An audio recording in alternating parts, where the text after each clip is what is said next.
Assalamualaikum warahmatullahi wabarakatuh. Perkenalkan, nama saya Iza Fauzia Maulidina, NIM 190210104074. Saya dari Fakultas Keguruan Ilmu dan Pendidikan. Di sini saya akan menjelaskan tentang media pembelajaran IPA pesawat sederhana untuk kelas 8 SMP. Mata kuliah Pengantar Teknologi Informasi. Baik, kita mulai dari menu, di mana di sini terdapat 7 pembahasan, yaitu ada kompetensi dasar, kemudian ada kompetensi inti, ada tujuan, materi, rangkuman, glosarium, dan juga yang terakhir adalah evaluasi. Kita mulai dari kompetensi dasar, di mana di sini menjelaskan kegunaan pesawat sederhana yang dapat membantu pekerjaan dalam kehidupan sehari-hari lebih mudah. Kemudian, menyajikan hasil penyelidikan atau penyelesaian masalah tentang manfaat penggunaan pesawat sederhana dalam kehidupan sehari-hari.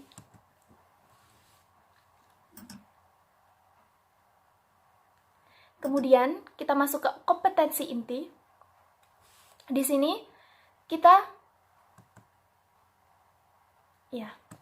jadi kita akan memahami pengetahuan secara faktual, konseptual, prosedural, dan berdasarkan rasa ingin tahu tentang ilmu pengetahuan, teknologi terkait fenomena dan juga kejadian. Kemudian, juga mencoba mengolah dan menyajikan dalam ranah konkret, yaitu menggunakan, mengurai, merangkai, memodifikasi, membuat dalam ranah abstrak, yaitu menulis, membaca, menghitung, mengarang, sesuai dengan apa yang dipelajari. Selanjutnya adalah tujuan. Jadi di sini, media pembelajaran ini memiliki tujuan yaitu untuk menjelaskan pengertian pesawat sederhana, kemudian mengidentifikasi berbagai jenis pesawat sederhana seperti pengungkit, bidang miring, katrol, tuas pengungkit, dan juga roda berporos. Selain itu juga akan menjelaskan tentang contohnya dalam kehidupan sehari-hari. Kemudian memaparkan dan mengklarifikasi alat-alat yang tergolong dalam pengungkit jenis pertama, kedua, dan juga ketiga.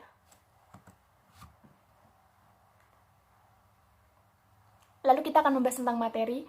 Di sini materi adalah pesawat sederhana. Pengertiannya adalah pesawat sederhana itu merupakan suatu alat yang digunakan untuk mempermudah pekerjaan manusia. Nah, pesawat sederhana sendiri di sini saya akan membahas tentang 4 pesawat sederhana, yaitu tuas, katrol, bidang miring, dan juga roda berporos. Baik, di sini kita akan mulai dari bidang miring. Katrol, tuas pengungkit, dan juga roda berporos. Kita akan mulai dari bidang miring. Bidang miring sendiri adalah suatu permukaan datar dengan salah satu ujungnya yang lebih tinggi. Jadi akan terlihat miring dari ujung yang lain. Jadi salah satu ujungnya akan terlihat tinggi. Salah satu contohnya seperti yang ada pada gambar, yaitu papan luncur yang merupakan tempat anak bermain. Sering kita temui di permainan anak TK. Kemudian kita masuk ke katrol. Katrol di sini memiliki pengertian, yaitu suatu roda yang berputar pada porosnya. Katrol biasanya digunakan bersama-sama dengan rantai dan juga tali. Nah, pada prinsipnya sendiri, katrol itu merupakan pengungkit karena dia memiliki 3 titik, yaitu titik tumpu, titik kuas, dan juga titik beban. Nah, untuk contohnya sendiri, katrol kita memberikan 3 contoh, yaitu katrol tetap, katrol bebas, dan katrol majemuk, di mana katrol tetap itu adalah katrol yang posisinya tidak berubah. Contohnya, katrol pada sumur timba. Nah, untuk katrol bebas adalah katrol yang posisinya selalu berubah, jadi dia berkebalikan dengan katrol tetap. Nah, contohnya sendiri adalah katrol pengangkat peti kemas. Kemudian terdapat katrol majemuk, yaitu perpaduan antara katrol tetap dan katrol bebas, yang dihubungkan dengan tali.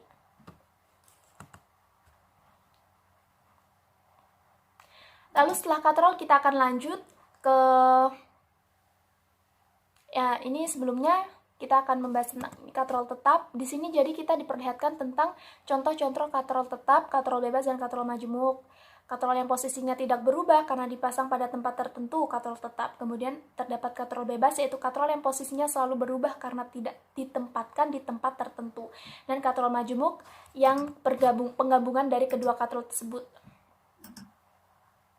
Kemudian kita membahas tentang roda berporos. Roda berporos sendiri memiliki pengertian, yaitu suatu benda yang berbentuk bundar, yang namanya roda pasti bundar, agar membuat dia mudah bergerak.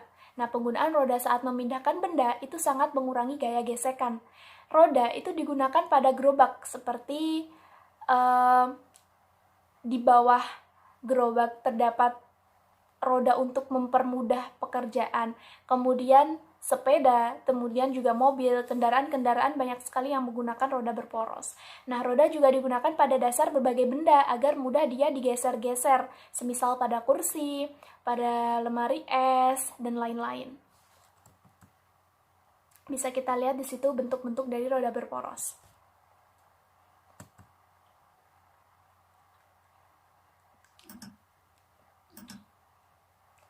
Baik, kita lanjut ke tuas pengungkit. Nah, di tuas pengungkit sendiri ini memiliki pengertian yaitu batang besi yang digunakan untuk mengungkit. Nah, merupakan tuas yang paling sederhana. Jadi tuas pengungkit ini merupakan tuas yang paling sederhana. Batang bertumpu pada suatu tempat disebut titik tumpu. Gaya yang bekerja pada tuas itu disebut kuasa.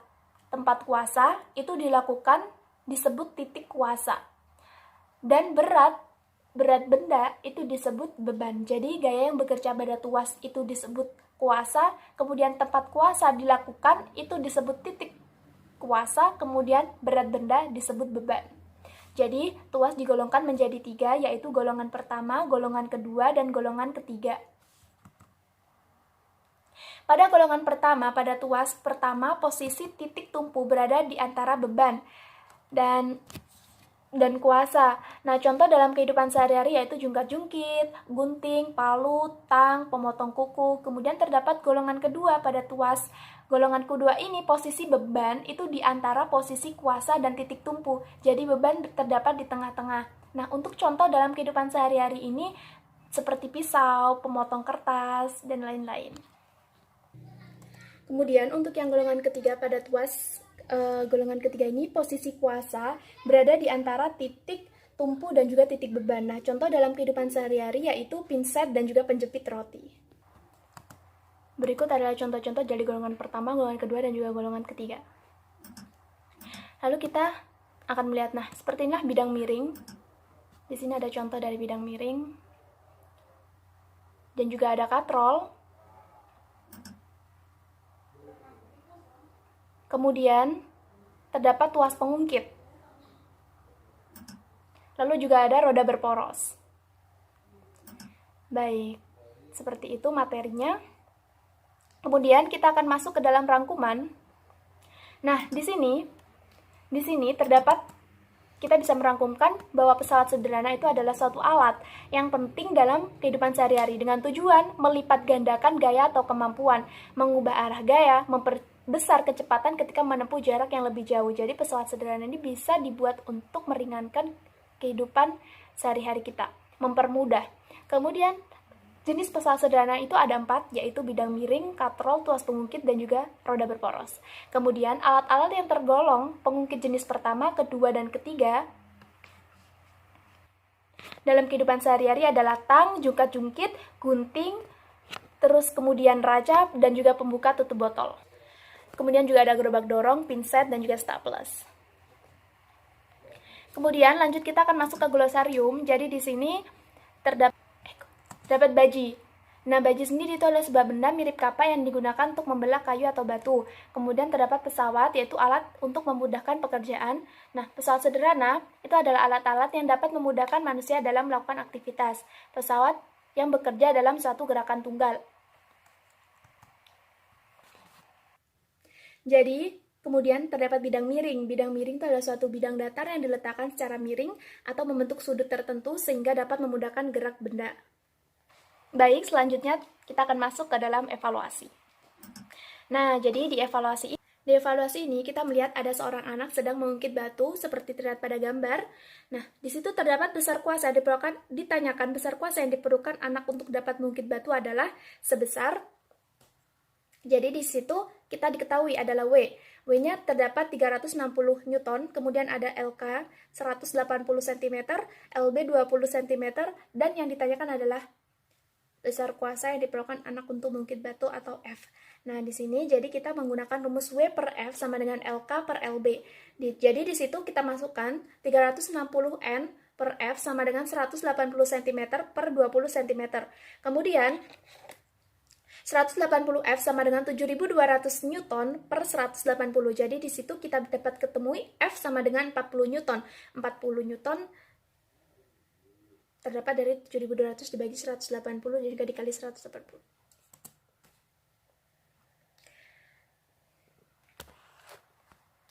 Lanjut, kemudian evaluasi yang kedua. Nah, di sini jadi terdapat soal sebuah balok yang beratnya 150 Newton ditarik di atas bidang miring dengan gaya F seperti pada gambar. Jadi, dapat kita lihat di situ diketahui W sama dengan 150 Newton. Nah, alas bidang miringnya 4 meter dan tingginya adalah 3 meter. Jadi kita di sini menggunakan rumus W per F sama dengan S per H. Jadi, sebelumnya kita akan mencari S-nya terlebih dahulu.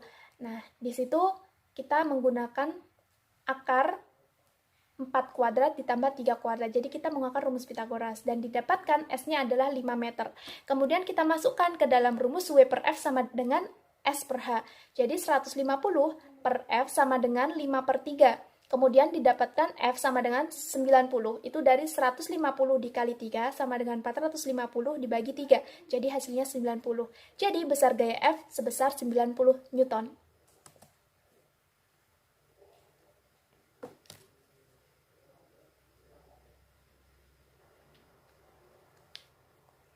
Kemudian, kita masuk ke evaluasi yang ketiga, yaitu terdapat sebuah drum dengan beban 100 Newton akan dinaikkan ke dalam bak truk dengan gaya 50 Newton menggunakan bidang miring.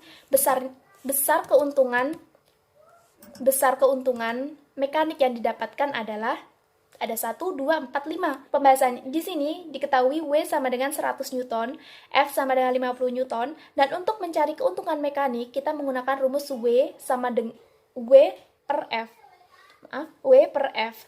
Jadi 100 dibagi 50 karena tadi sudah diketahui. Jadi keuntungan mekaniknya adalah 2 dan jawabannya adalah B. Lanjut. Oke, kita masuk ke evaluasi yang keempat. Nah, di sini terdapat bidang miring. Perhatikan gambar sebuah peti yang akan dinaikkan dengan menggunakan bidang miring. Jadi, jika berat peti tersebut 3.000 Newton, maka peti dapat diangkat dengan gaya minimal sebesar ada 24.000 Newton, 10.000 Newton, 2.400 Newton, 1.000 Newton. Nah, jawabannya adalah yang C. Itu didapatkan dari rumus W per F sama dengan S per H. Sama dengan yang evaluasi nomor 2 juga. Jadi, kita masukkan S-nya 3.000 Newton. Maaf, maksud saya W-nya 3.000 Newton. Karena sudah diketahui jika berat peti adalah 3.000 Newton, jadi kita masukkan W-nya 3.000 Newton per F sama dengan S-nya sudah diketahui 2,3. Kemudian dibagi dengan 2, hanya tingginya adalah 2, lalu F sama dengan 3.000 dikali 2 per 2,5 sama dengan 2.400 Newton. Jadi jawabannya adalah yang C. Kemudian yang terakhir kita akan masuk ke evaluasi yang kelima. Jadi di sini terdapat katrol.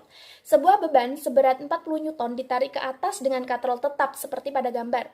Jika gesekan tali dan berat katrol diabaikan, jadi gesekan tali dan berat katrol di sini diabaikan, maka gaya kuasa minimum yang diperlukan untuk mengangkat beban tersebut adalah A 12 Newton, B 15 Newton, C 30 Newton, D 40 Newton.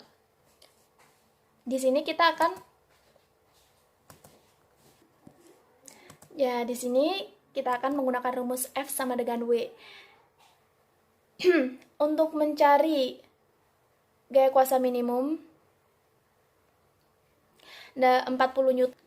Jadi, gaya kuasa minimum yang diperlukan untuk mengangkat beban 40 Newton, kita menggunakan F sama dengan W sama dengan 40. Karena katrol tetap memiliki keuntungan mekanik 1. Jadi, jawabannya adalah 40 Newton.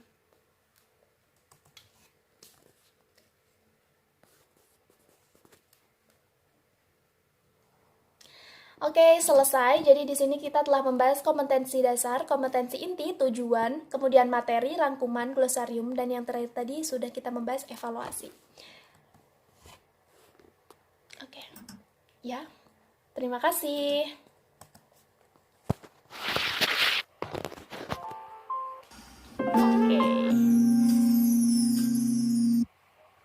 Baik, sekian penjelasan dari saya. Apabila ada salah-salah kata, mohon dimaafkan. Wabillahi taufiq wal hidayah. Sekian dari saya. Wassalamualaikum warahmatullahi wabarakatuh.